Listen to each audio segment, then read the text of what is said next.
Hello दोस्तों, मैं अनामिका सिंह स्वागत करती हूँ आप सबका आपके यूट्यूब चैनल नॉलेज कॉर्नर में। फ्रेंड्स, आज हम लोग बीपीएससी तैयारी 4.0 की तैयारी में एक कदम आगे बढ़ाते हुए साइंस के कुछ इंपॉर्टेंट क्वेश्चन डिस्कस करेंगे। आज का जो हमारा सब्जेक्ट है वो है साइंस। फ्रेंड्स, आपसे बता दें, आपके इसी चैनल पे आप लोगों के कहने पर मैथ के क्लासेस भी स्टार्ट कर दिए गए हैं। आज जो है वो मैथ का इंट्रोडक्शन आप लोग के साथ साझा किया गया है, आप उसे भी जरूर देखें। अगर आपको पसंद आता है तो चैनल को सब्सक्राइब करें और वीडियो को अपने सभी दोस्तों के साथ शेयर करें। साथ ही कमेंट बॉक्स में अपना उचित राय हमें जरूर बताएं। आप लोग से अनुरोध है, आप लोग मैथ के वीडियो को भी जरूर देखें। आज का पहला क्वेश्चन है, रक्त में त्रुटिपूर्ण हीमोग्लोबिन निम्न में से किसमें दिखता है? दांत कोशिका अरक्ता, रक्तगुल्म, हीमोफीलिया, एक से अधिक, इनमें से कोई नहीं। इसका सही जवाब हो जाएगा ऑप्शन ए, जिसे सिकल सेल एनीमिया कहते हैं। सिकल सेल एनीमिया या दांत कोशिका अरक्ता कहते हैं। इसी में आपको रक्त में त्रुटिपूर्ण जो है वो आनुवांशिक विकार देखने को मिलता है। सिकल सेल एनीमिया में क्या होता है, तो जो हमारी आरबीसी होती है, हमारी आरबीसी कुछ ऐसे गोल या चपटी होती है। इसका जो आकार होता है ये कुछ हंसुए के समान हो जाता है, जैसे आपने घर में हंसिया देखा होगा उसके समान हो जाता है, और इसी को सिकल सेल एनीमिया कहा जाता है। ठीक है, ये एक आनुवांशिक विकार है। ये हीमोग्लोबिन को प्रभावित करता है और लाल रक्त कोशिकाएं जो ऑक्सीजन ले जाने वाला है उसे भी प्रभावित करता है। अगला क्वेश्चन है, निम्न में से किसकी कमी से मधुमेह होता है? यानी कि किसकी कमी से आपको डायबिटीज़ देखने को मिलता है? तो जनरल हम लोग इसको जानते हैं, ये क्वेश्चन बहुत ज़्यादा इजी है। इंसुलिन की कमी से डायबिटीज़ देखने को मिलता है। 44th बीपीएससी प्री 2000 या 2001 में पूछा गया क्वेश्चन है कि किसकी कमी से मधुमेह यानी कि डायबिटीज़ देखने को मिलता है। तो इंसुलिन की कमी से डायबिटीज़ देखने को मिलता है। अगर व्यक्ति में इंसुलिन की कमी हो जाए तो वह डायबिटीज़ से पीड़ित हो जाएगा, क्योंकि इंसुलिन का जो मुख्य कार्य है वो ब्लड में ग्लूकोज का नियंत्रण करना होता है। इसीलिए अगर इंसुलिन अपना कार्य सही से नहीं कर पाएगा, ग्लूकोज का सही नियंत्रण नहीं रख पाएगा, तो व्यक्ति जो है वो डायबिटीज़ से पीड़ित हो जाएगा। ऑप्शन डी इसका सही जवाब हो जाएगा। अगला क्वेश्चन है, लैक्टियल निम्नलिखित में से किससे संबंधित है? बहुत ज़्यादा कंफ्यूजिंग क्वेश्चन, ये बीपीएससी टीआरई एग्जाम में आया हुआ क्वेश्चन है, हेडमास्टर स्कूल में, और साथ ही साथ टीआरई में भी ये क्वेश्चन पूछा गया था कि लैक्टियल किससे संबंधित है। लैक्टियल्स, तो लैक्टियल्स नाम से ही ऐसे लग रहा है जैसे लैक्टिक एसिड की बात कर रहा है। तो लैक्टिक एसिड दूध से संबंधित होता है, लेकिन यहाँ पे लैक्टिक एसिड की बात नहीं की गई, ये लैक्टियल्स के बारे में पूछ रहा है। तो लैक्टियल्स जो होता है ये वसा अवशोषण से संबंधित होता है, ना कि दूध से या फिर लैक्टिक अम्ल स्राव से। यहाँ पे लैक्टियल्स लिखा हुआ है, ठीक है, ये वसा अवशोषण से संबंधित है। ऑप्शन सी इसका सही जवाब हो जाएगा। लैक्टियल्स लसिका वाहिकाएं हैं, जो लैक्टियल्स रक्त कोशिकाओं के समान होती हैं। लैक्टियल्स क्या है? ये एक प्रकार की लसिका वाहिकाएं हैं, ठीक है। और लैक्टिक एसिड जो होता है जो दूध को जमने में मदद करता है, ये अलग चीज हो जाता है। अगला क्वेश्चन है, शरीर की प्रतिरोधक क्षमता से जुड़ी सबसे महत्वपूर्ण कोशिका है? प्लेटलेट्स, लिम्फोसाइट, आरबीसी, एक से अधिक, इनमें से कोई नहीं। इसका सही जवाब हो जाएगा ऑप्शन बी, लिम्फोसाइट। लिम्फोसाइट जिसे डब्ल्यूबीसी कहा जाता है, ये शरीर की प्रतिरोधक क्षमता के लिए बहुत ज़्यादा रिस्पॉन्सिबल होता है, बहुत ज़्यादा जिम्मेदार होता है।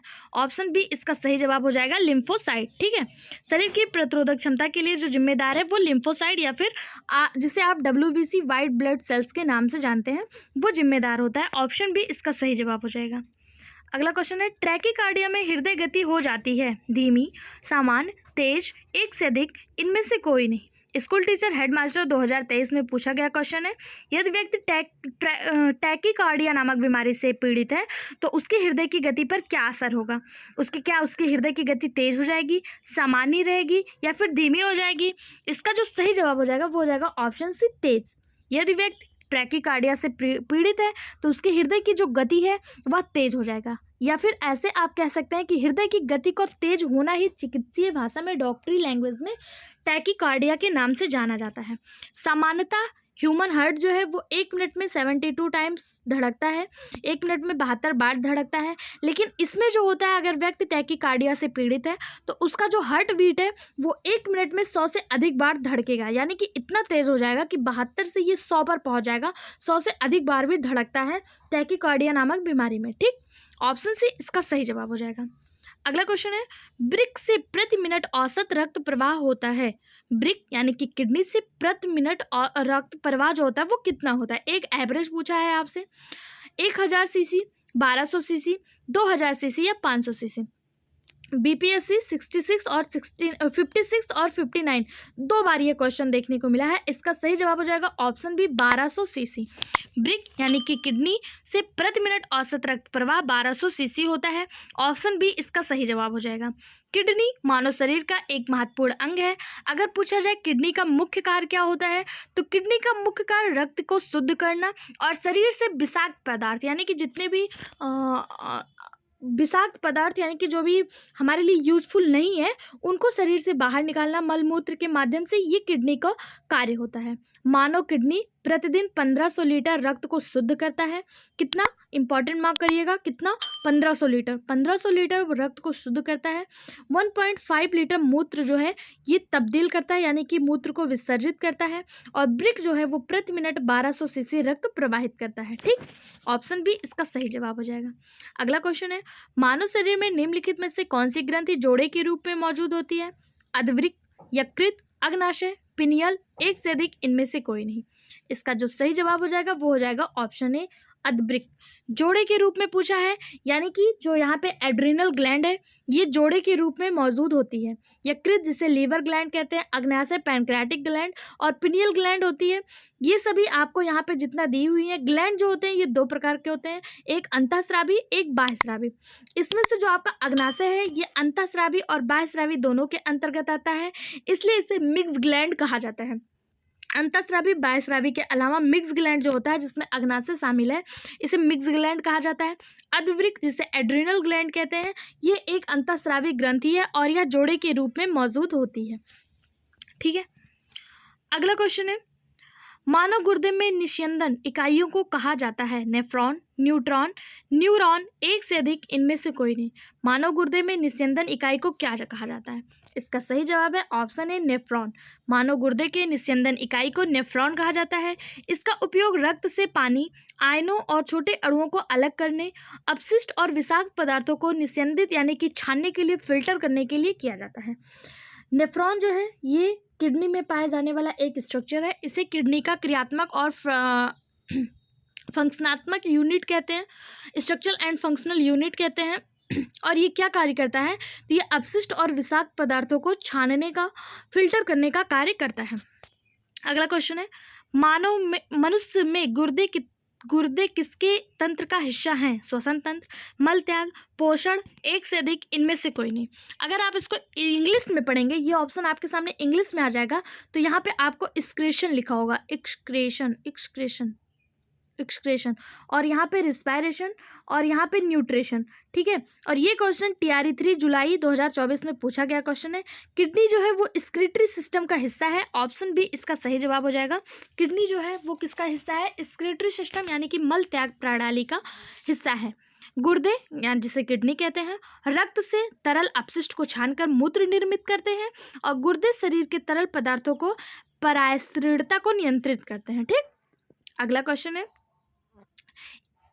इलेक्ट्रोएन्सेफेलोग्राम जिसे EEG कहते हैं, इसकी निगरानी के लिए उपयोग किया जाता है। अब देखिए यहाँ से जो क्वेश्चन है वो तो इम्पॉर्टेंट है ही, लेकिन ये 2018 64 BPSC 2018 में पूछा गया क्वेश्चन है। हो सकता है इस बार ये क्वेश्चन ऐसे ना देकर आपसे EEG का फुल फॉर्म पूछ लें। EEG इलेक्ट्रोएन्सेफेलोग्राम या फिर ECG, इस टाइप के जो फुल फॉर्म होते हैं ये आपके लिए साइंस के फुल फॉर्म बहुत ज़्यादा इंपॉर्टेंट होते हैं।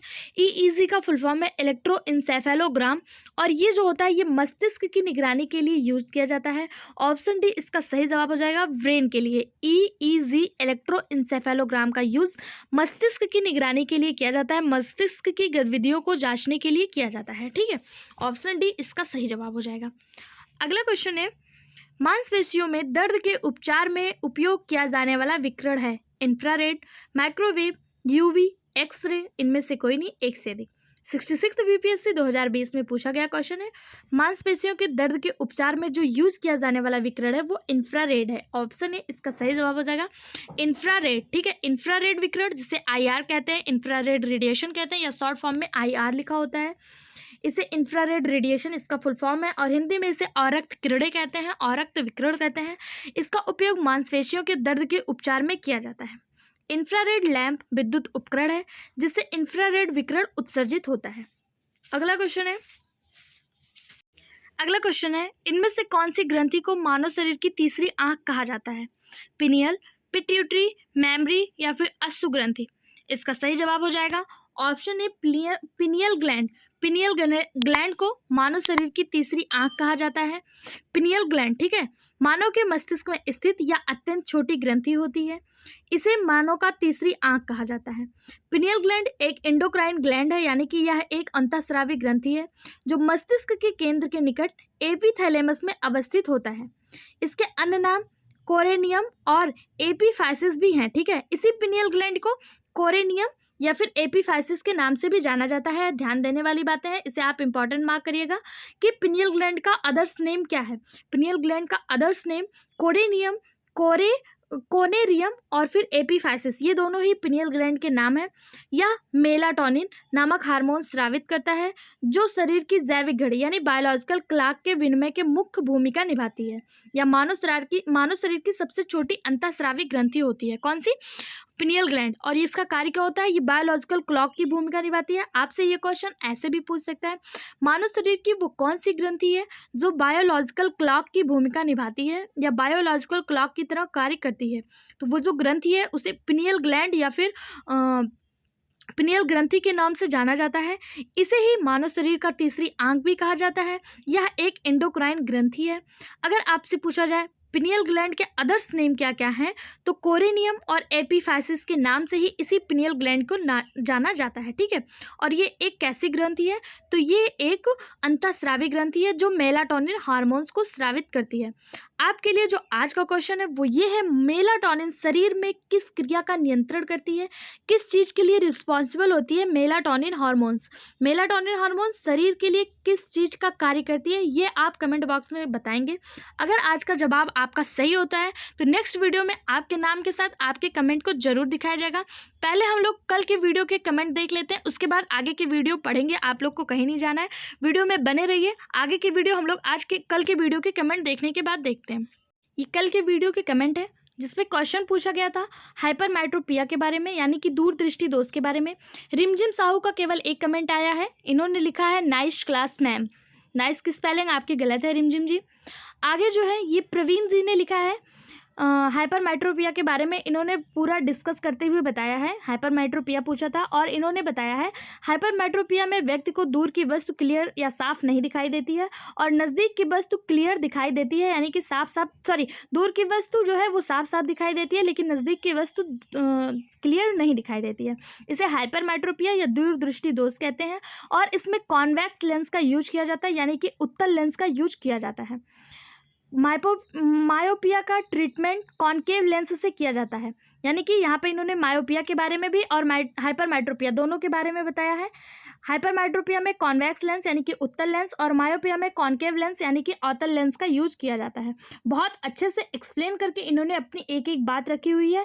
प्रवीण जी, आपके इस मेहनत को नॉलेज कॉर्नर टीम के द्वारा बहुत ज़्यादा प्रोत्साहित किया जा रहा है, बहुत ज़्यादा अप्रिशिएट किया जा रहा है। साथ ही इनका एक क्वेश्चन में कन्फ्यूज़न था, 64 क्वेश्चन और क्वेश्चन नंबर 74 दोनों का ऑप्शन सेम था लेकिन आंसर गलत था। तो प्रवीण जी आपको बता दें, ये जो क्वेश्चन था वो ब्लड प्रेशर से संबंधित था कि मानव शरीर का कौन सा तंत्र है जो ब्लड प्रेशर को नियंत्रित करता है। मैं आपको एक बार क्वेश्चन दिखाती हूँ। क्वेश्चन था आपके सामने, क्वेश्चन नंबर 64, मस्तिष्क के कौन से भाग रक्तचाप का नियंत्रण करता है? और क्वेश्चन नंबर 74, मस्तिष्क का कौन सा भाग रक्तचाप का नियंत्रण करता है? सेम क्वेश्चन था लेकिन अकॉर्डिंग टू आयोग, बीपीएससी आयोग के द्वारा सेम क्वेश्चन को 2 बार 2 ऑप्शन को मार्क किया गया, सही माना गया, लेकिन अकॉर्डिंग टू एनसीईआरटी इसका जो सही जवाब होगा वो ऑप्शन सी ही होगा। ऑप्शन सी इसका सही जवाब हो जाएगा कि पोन्स, मेडुला और सेरिबेलम के द्वारा रक्तचाप को नियंत्रित करता है मस्तिष्क, ठीक है। मस्तिष्क के पोन्स, मेडुला और सेरिबेलम जो होते हैं ये रक्तचाप को नियंत्रित करने का कार्य करते हैं। ऑप्शन सी 74 में तो सही दिया है लेकिन 64 में जो इसका ऑप्शन ए माना गया था वो बिल्कुल गलत है, क्योंकि रीढ़ की हड्डी जो है वो डायरेक्टली रक्तचाप को नियंत्रण करने में कोई भूमिका नहीं निभाती है। इनडायरेक्टली ये रक्तचाप में अपनी भूमिका निभाती है लेकिन डायरेक्टली इसका कोई भी कंट्रीब्यूशन नहीं होता है।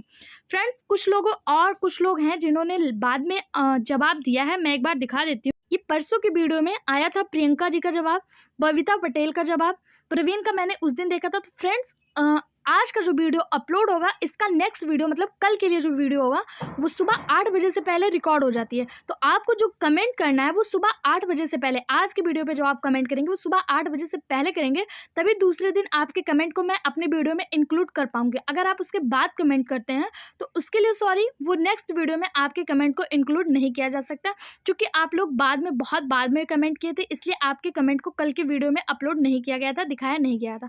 लेकिन आज मैं दिखा दे रही हूँ। आगे से मैं आप लोग से अनुरोध करूंगी कि आप लोग 8 बजे से पहले कमेंट करने की कोशिश करिए। बबीता पटेल और प्रियंका देवी, थैंक यू सो मच आप लोग को कमेंट करने के लिए।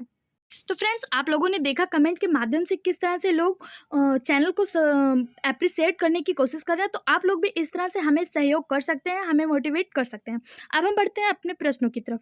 अगला क्वेश्चन है, निम्नलिखित में से कौन सा एक एंटीबायोटिक नहीं है?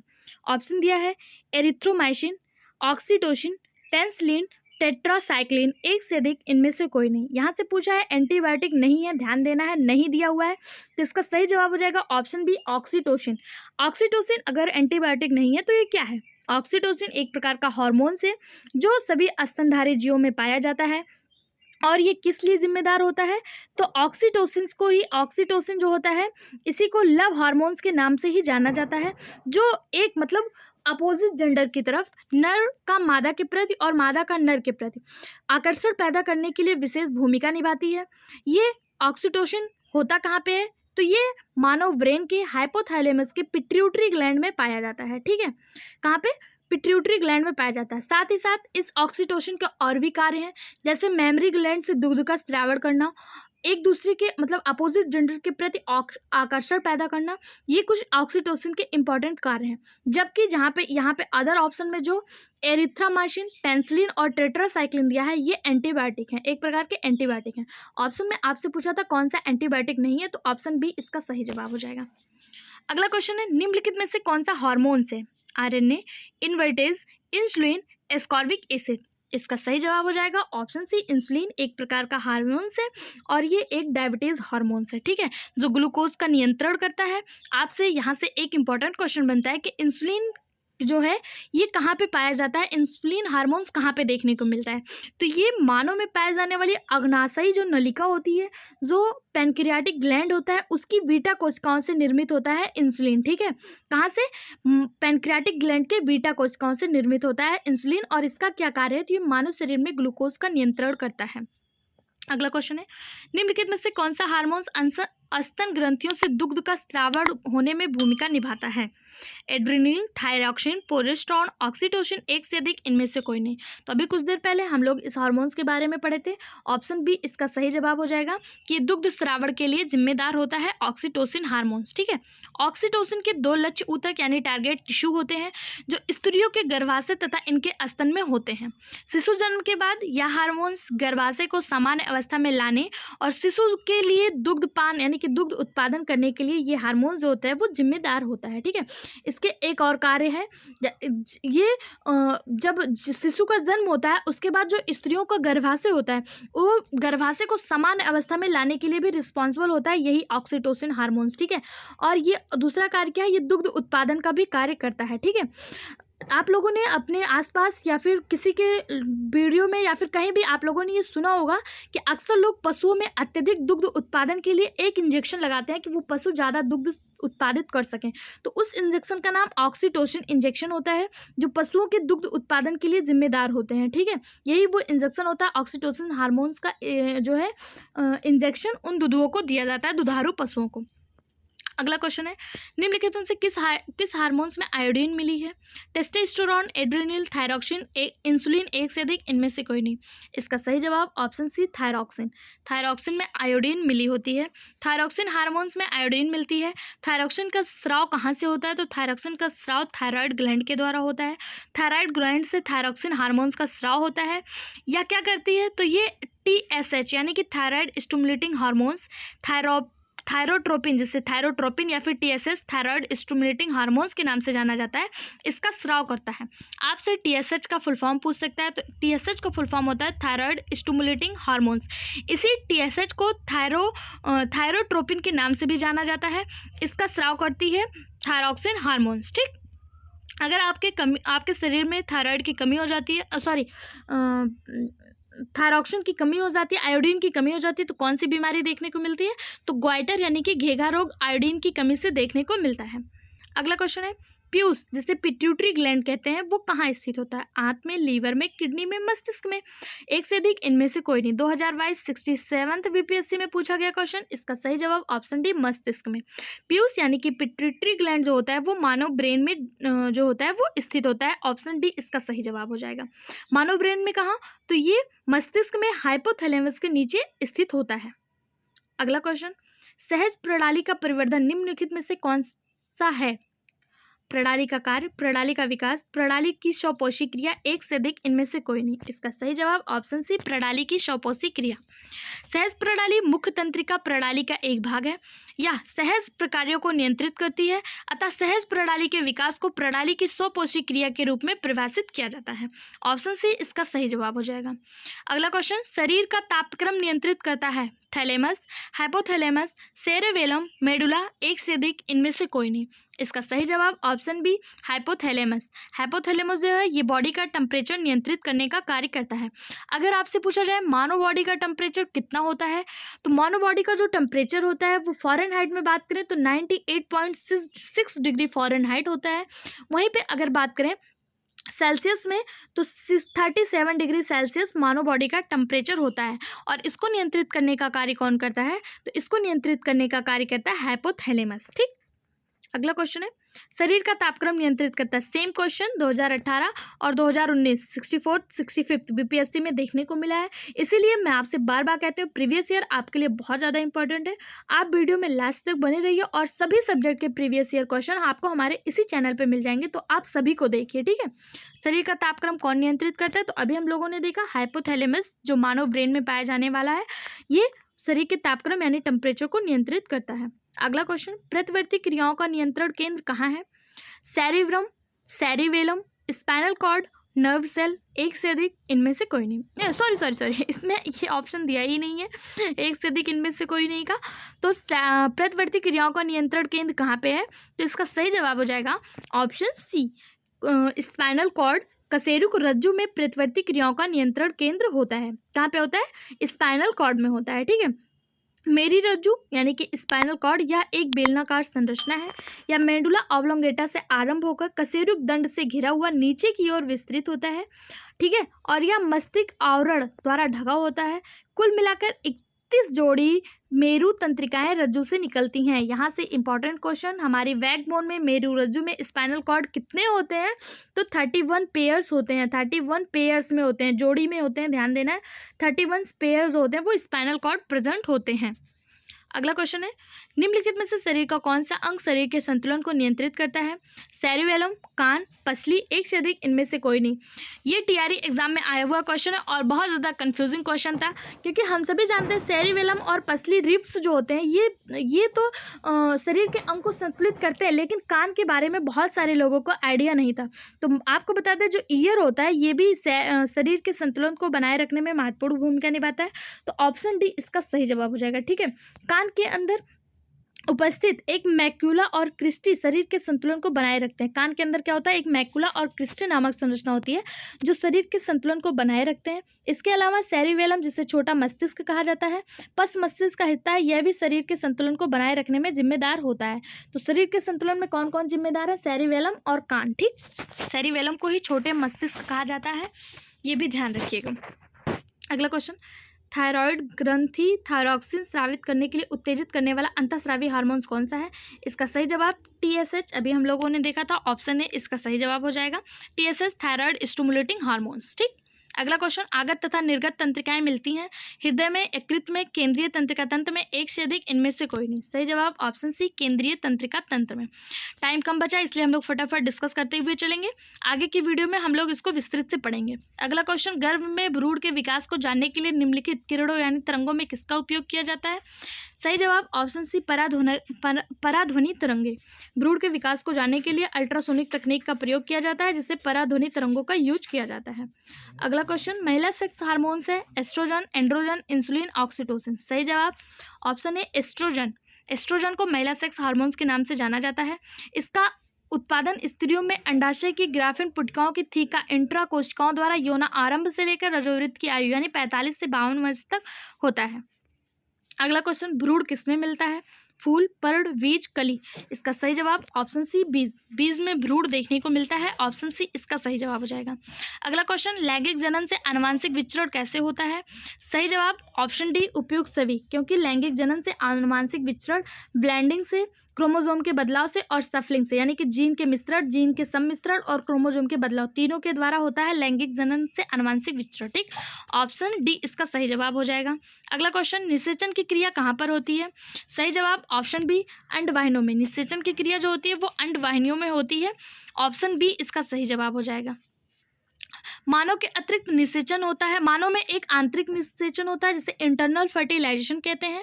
मैथुन क्रिया के द्वारा नर युग्मक यानी कि जो शुक्राणु होते हैं वो स्त्री के जननांग में प्रवेश करते हैं। शुक्राणु अधिक सक्रिय तथा चलायमान होते हैं। शुक्राणु जिसे स्पर्म कहा जाता है, करोड़ों स्पर्म योनि में प्रविष्ट होकर गर्भाशय ग्रीवा से गर्भाशय की ओर बढ़ते हैं। अंततः सिर्फ एक शुक्राणु डिंबवाहिनी यानी कि अंडवाहिनी नली में अंडाणु को निषेचित करता है। ठीक है, करोड़ों जो स्पर्म होते हैं वो अंडवाहिनी की तरफ बढ़ता है, लेकिन इसमें से केवल एक शुक्राणु ही है, एक स्पर्म ही है जो इसको निषेचित कर पाता है।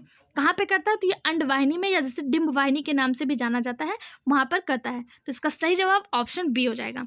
आज के वीडियो में बस इतना ही। इस तरह के और इंटरेस्टिंग वीडियो पाने के लिए चैनल को लाइक करें, शेयर करें, सब्सक्राइब करें। साथ ही आपको इसी चैनल पर हिस्ट्री, ज्योग्राफी, केमिस्ट्री, पॉलिटी के साथ अब मैथ की क्लासेस भी स्टार्ट कर दी गई हैं, आप उन्हें भी जरूर देखें। इसका PDF प्राप्त करने के लिए टेलीग्राम चैनल को ज्वाइन करें। वीडियो में बने रहने के लिए धन्यवाद।